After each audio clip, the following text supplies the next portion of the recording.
53,749 पदों पर आयोजित हुई चतुर्श्रेणी कर्मचारी भर्ती परिणाम का जो उल्टी गिनती है वह शुरू हो चुकी है। अब परीक्षा का ये परिणाम का इंतजार किया जा रहा है, 15 जनवरी को आने वाला है। बोर्ड अध्यक्ष साहब मौजूद हैं, इनसे जाना सर, आखिरकार इन 22 लाख अभ्यर्थियों का इंतजार खत्म हो। जी नमस्कार, जय हिंद। बिल्कुल सही फरमाया आपने। लगभग 24 लाख कुछ बच्चों ने इसका फॉर्म भरा था और फिर फाइनली 21,70,000 बच्चे परीक्षा देने आए थे और उनका इंतजार अभी ख़त्म होने वाला है। हम इसका रिजल्ट की तैयारी हो चुकी है और हम 15 को उसका रिजल्ट जनरेट करके उसको अनुमोदन करने का प्लान है बोर्ड मीटिंग के अंदर। और हमारा प्लान होगा कि 16 को उसको हम हमारे वेबसाइट पर अपलोड कर दें। यही नहीं, बाकी जो दूसरी परीक्षाएं हैं, प्लेटून कमांडर, ड्राइवर और परिचालक, उनका भी प्लान है कि वो 15-16 को उनका रिजल्ट भी हम निकालें और 16 को या 17 को उसको अपलोड करें। तो आपके माध्यम से मैं ये रिक्वेस्ट करूँगा सभी कैंडिडेट्स को कि जब तक आपको मैं ना बताऊँ आप वेबसाइट पर ना जाएँ, उसको हमको अपलोड करने दें और जैसे हम 16 को अपलोड कर लेंगे आपको बता देंगे।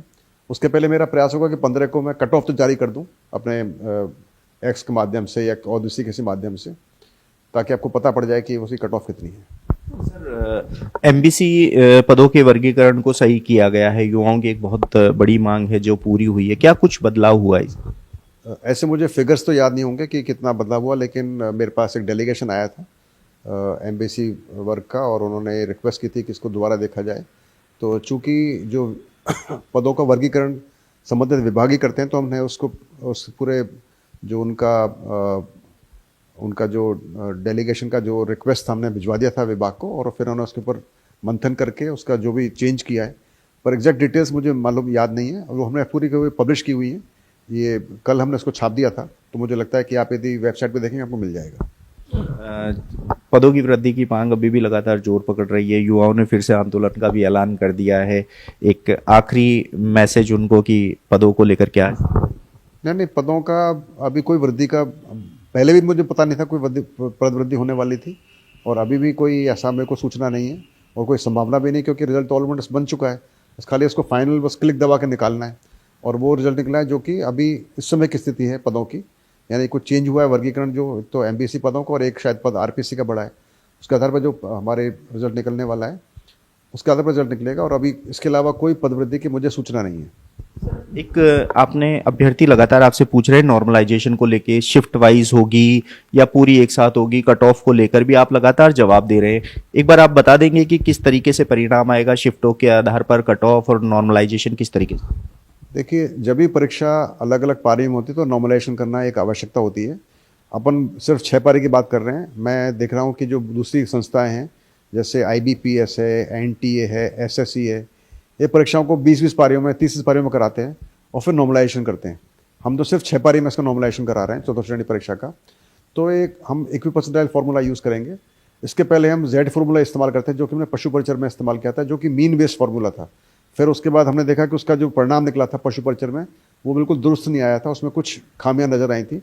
हालांकि वो क्लियर हो गया था और हमने उसके आधार पर फिर सभी को नियुक्ति भी दे दी है, मगर हमको खुद को लगा था कि उसमें कुछ और उसका इम्प्रूवमेंट किया जा सकता है।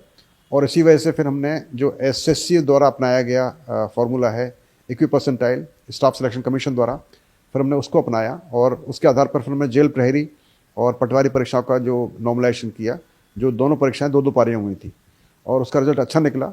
हर पारी से लगभग बराबर बच्चे सेलेक्ट हुए, हर कैटेगरी के बच्चे लगभग बराबर सेलेक्ट हुए हर पारी से।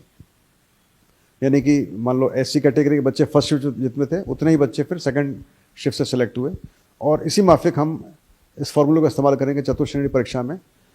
उसमें भी इक्विपर्सेंटाइल फार्मूला इस्तेमाल किया जाएगा और चूंकि लगभग 54,000 पोस्ट हैं तो हर पारी से लगभग 9,000 बच्चे सेलेक्ट होंगे। यही इक्विपर्सेंटाइल फार्मूले का एक खूबी है।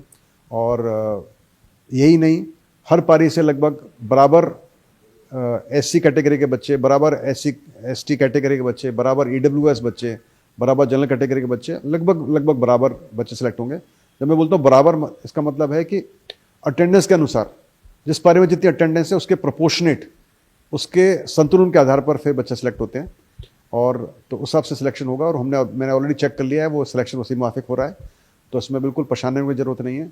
लगभग हर पारी से 9,000 बच्चे सेलेक्ट हो रहे हैं और हालांकि 2 टाइम्स का थोड़ा फर्क पड़ जाता है लेकिन ऑलमोस्ट सेम है, तो बहुत ज़्यादा फर्क नहीं होगा जब सिलेक्शन होगा तो। और जब कट ऑफ होती है वो निकलती है पूरे सिंगल मेरिट की, तो नॉमिनेशन करने के बाद में बच्चे के रॉ स्कोर होता है और एक नॉर्मलाइज स्कोर होता है। तो जो मेरिट बनेगी वो बनेगी नॉर्मलाइज स्कोर के हिसाब से, और वो पूरे 21.17 लाख बच्चों की मेरिट बनेगी, और उस मेरिट के आधार पर फिर 2 गुना का परिणाम हम जारी करेंगे। उसके आधार पर फिर डीवी होगा। तो आप सब थोड़ा सा धैर्य रखें, आपके सामने रिजल्ट होगा 16 तारीख को, और प्रयास होगा कि मैं 15 को आपको कट ऑफ दे दूं। लेकिन दोबारा बता दूं, ये रघुकुल रीत वाली बात नहीं है, ये प्रयास है, प्रयत्न है। पता नहीं पड़ता कभी कुछ क्या हो जाए, मान लो बोर्ड मीटिंग ना हो पाए किसी वजह से तो फिर वो आगे सरक जाएगा, मगर हम कोशिश करें कि 15 कोई बोर्ड मीटिंग हो और हम इसको फाइनल अंजाम दे दें। तो देखिए, चतुर्थ श्रेणी कर्मचारी भर्ती से जुड़े हुए तमाम सवालों के जवाब बोर्ड अध्यक्ष साहब ने दिए हैं। उम्मीद है 15 तारीख को 3 बजे युवाओं का इंतजार खत्म हो जाएगा और 16 या 17 तारीख को ये रिजल्ट अपलोड हो जाएगा, जिससे आपको खुशियों की सौगात मिल सके। आप देखते रहिए एजुकेशन नगरी, मैं हूं ललित वर्मा।